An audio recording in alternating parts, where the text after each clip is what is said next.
Assalamualaikum warahmatullahi wabarakatuh. Perkenalkan, kami dari kelompok 4 akan membahas materi mengenai program pembangunan ekonomi di Indonesia yang beranggotakan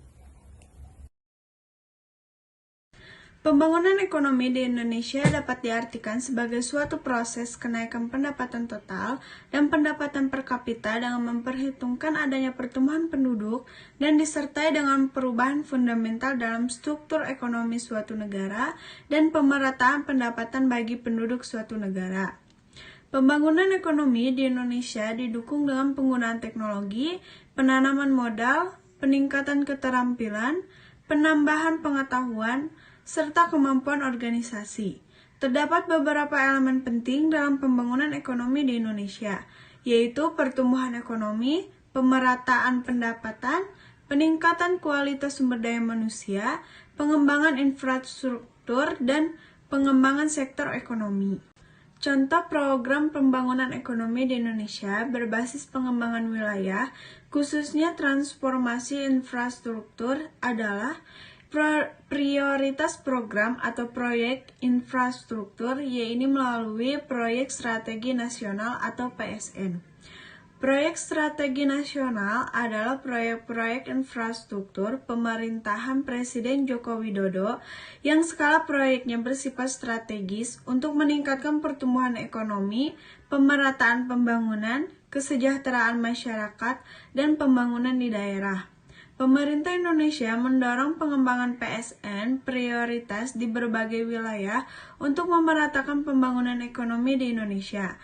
Saat ini, pemerintah tengah berusaha menyelesaikan 200 proyek strategis nasional dan 12 program strategis nasional.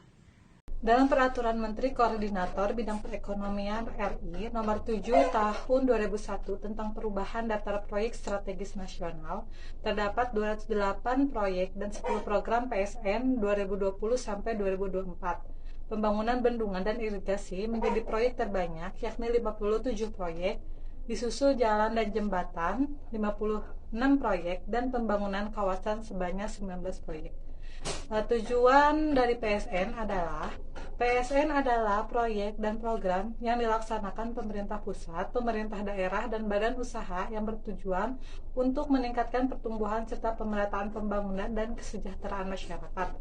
Dalam rangka meningkatkan pertumbuhan ekonomi Indonesia, pemerintah terus melakukan upaya pencepatan proyek-proyek yang dianggap strategis.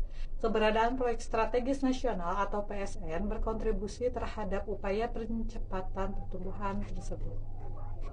Manfaat PSN, pembangunan proyek strategi nasional memiliki beberapa manfaat signifikan. Pertama, proyek tersebut dapat meningkatkan keseimbangan antara berbagai sektor dan bidang, membantu mengoptimalkan sumber daya secara efisien. Kedua, strategi nasional dapat menciptakan dampak positif jangka panjang, memastikan keberlanjutan dan pertumbuhan ekonomi yang seimbang. Selain itu, proyek strategi nasional juga dapat meredakan ketidaksetaraan regional, memastikan pembangunan merata di berbagai wilayah. Ini membantu menciptakan stabilitas dan harmoni sosial untuk mengurangi resiko konflik dalam jangka panjang. Pembangunan proyek strategi nasional dapat memberikan manfaat berkelanjutan, seperti peningkatan daya saing nasional, inovasi, dan kemandirian ekonomi. Namun, perlu diingat bahwa implementasi proyek ini harus memperhatikan dampaknya terhadap lingkungan dan masyarakat, serta memastikan bahwa tidak ada sektor atau kelompok yang dirugikan secara berlebihan.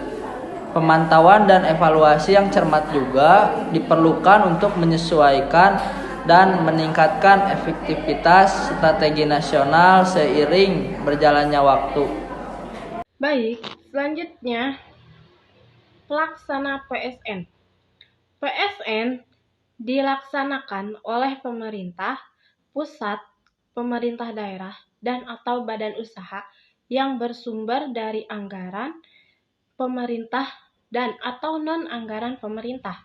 Pemerataan ekonomi, penyediaan pangan, pengembangan perbatasan teknologi, hingga pendidikan, yaitu terdapat 4 data.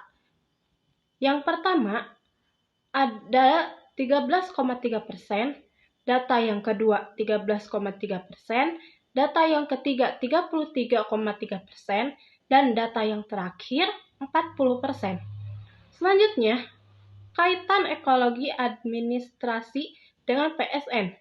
Ekologi administrasi berkaitan dengan penerapan prinsip-prinsip ekologi dalam konteks administrasi atau pengelolaan organisasi. Hubungannya dengan proyek strategi nasional dapat terlihat dalam upaya menyelaraskan dan mengelola sumber daya, baik manusia maupun material, untuk mencapai tujuan proyek tersebut secara efisien dan berkelanjutan.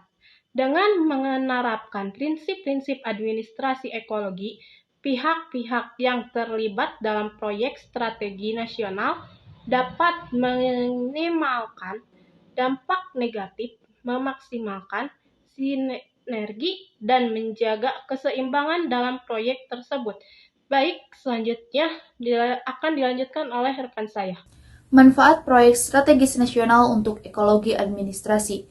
Proyek strategis nasional dapat memberikan manfaat ekologi administrasi masa kini dengan memperkuat infrastruktur, meningkatkan konektivitas, dan memajukan kunci sektor-sektor secara efisien. Di masa depan, proyek tersebut dapat memberikan manfaat ekologi administrasi dengan fokus pada kelangsungan hidup, pengelolaan sumber daya alam yang bijaksana, dan penerapan teknologi ramah lingkungan untuk menjaga keseimbangan ekologi. Kesimpulan dari pemaparan materi ini yaitu, proyek strategis nasional adalah inisiatif besar yang dirancang untuk mencapai tujuan nasional yang penting. Proyek strategis nasional memiliki manfaat penting untuk masa kini dan masa depan. Secara langsung, proyek tersebut dapat meningkatkan infrastruktur, menciptakan lapangan kerja, dan mendorong pertumbuhan ekonomi. Sementara itu, dalam jangka panjang, proyek tersebut dapat menghasilkan keseimbangan pembangunan antar wilayah dan sektor, mengurangi kesenjangan perekonomian, serta meningkatkan daya saing nasional di tingkat global. Sekian pemaparan materi dari kelompok kami. Terima kasih dan semoga bermanfaat. Wabillahi taufiq wal hidayah. Wassalamualaikum warahmatullahi wabarakatuh.